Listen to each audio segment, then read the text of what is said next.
You've got genius in you. You've got goodness in you. You've got creativeness in you. If you decide to take the initiative to change the current quality of your life, I say to you that you will find that the universe is on your side, that life is on your side. Now, will it be turbulent? Yes. Will it be easy? No, no. Will you have some opposition? Yes. Will I make a lot of mistakes? Yes. Will I get hurt? Yes. Yes. See, a lot of people won't try anything different in life because they don't want to get hurt. Let me tell you something. It's too much pain to duck. Pain is everywhere. You can hide under here. It will come where you are. Really, if I go back here, pain will come. Hey, Les, come on out. It will come. It's everywhere. Viktor Frankl calls it unavoidable suffering. You can't duck it. But most people spend their life not wanting to deal with the pain of rejection, the pain of defeat, the pain of being disappointed, the pain of losing, the pain of failure, the pain of being criticized, the pain of not being liked, the pain. That's called life. Life is full of pain. It's everywhere. But guess what? There's no gain without pain. Now, if you're going to hurt anyhow, get some yardage out of it.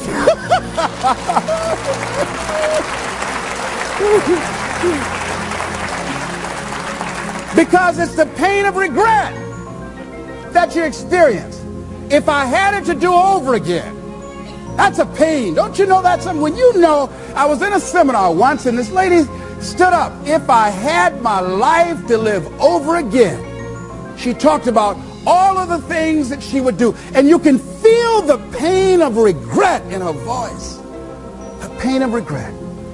She still experienced pain. She was trying not to experience the pain of defeat, the pain of disappointment, the pain of loss, the pain of lack of support. And she still experienced pain. It was right there. We can't get around it. Most people are governed by their habits, their fears, and the opinions of others. A lot of people never try anything differently because they have been convinced by people in their lives that they value that they can't do it. They're living within the context of the opinions that other people have of them, the low expectations. Many people doubt themselves because when they thought about doing something at some critical point in their lives, somebody they respected and honored, somebody they believed in, somebody that they loved, someone they trusted said, you can't do that. And they accepted that. That's why I didn't go off to college. I had an instructor that I believed who said, you're not college material, Mr. Brown. You're not as smart as your brother Wesley or your sister Margaret Ann. You're not college material. Why don't you try and get you a job at the post office? Try and do something with your hand, or go down to the Miami City Sanitation Department and see can you get a job there. Or why don't you try and go into the Army? I took that test, Mr. Tellers, already. What happened? I failed. I told you. Anybody fail the Army test, you're really in trouble.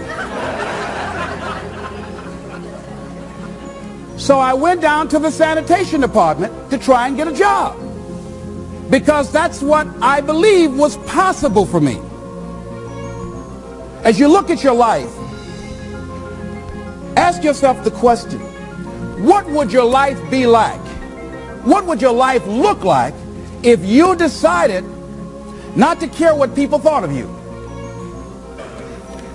What would your life be like if you decided to give up some of your fears? What would your life be like if you decided to become courageous? What would your life be like? If you decided to act on your dream, if you did what you felt in your heart. You know what courageous means? Tom Rusk and Randy Reed said. They said that courage comes from a French word which means of the heart. How does it feel to you? He says it's courage, it takes courage to live. Says most people go through life not allowing themselves to step out because they don't want to let go. They don't want to be blown around. They don't want to be moved. The courage to face life's whirling wind of contradictions. The courage to love yourself. The courage to love. For years, I was afraid to love. The courage to take a chance. The courage to be who you are. He says, courage isn't for somebody else, for medals, applause, or moral debts. Courage is what at that moment feels most right for you. Not just situational ethics, but what feels right in your heart. The word of the heart. What feels right in your heart. One great philosopher says, cowards die many times before their deaths. The valiant never taste of death but once. What does that mean? That valiant people aren't afraid? No, no, no. It means that they experience that fear and they move forward. They move forward anyhow. Many people are dead now. Many people are allowing their dreams to die. Many people are allowing their ideas to lie dormant and collect dust.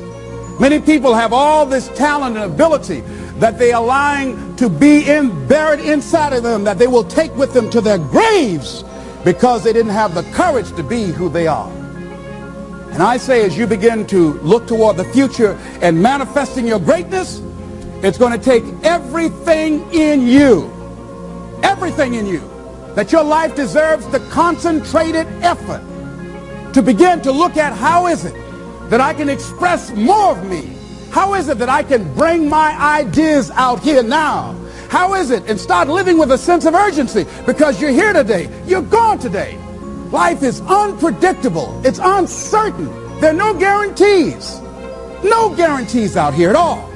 So holding back, what are you waiting on? Ask yourself, what's the benefit of your waiting?